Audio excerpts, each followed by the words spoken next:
Hoy, anong tinitingin mo dyan? Oo, kakain ulit ako. Nasasawa ka na ba sa mukha ko? Nasasawa ka na ba sa mga post ko na puro kain lang? Hmm, teka lang, brain muna tayo ha? Kita mo naman yung face ko dyan, super oily. Oily food plus oily face equals... di ko alam.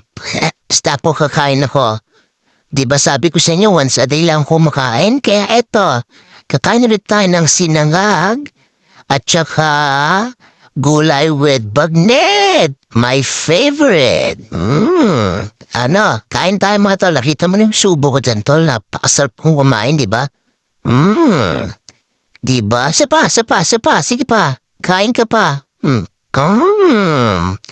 Talagang simot sarap to sa akin mga tol. Napakasarap. Wala lang. O sige na, bye na. Okay, mama.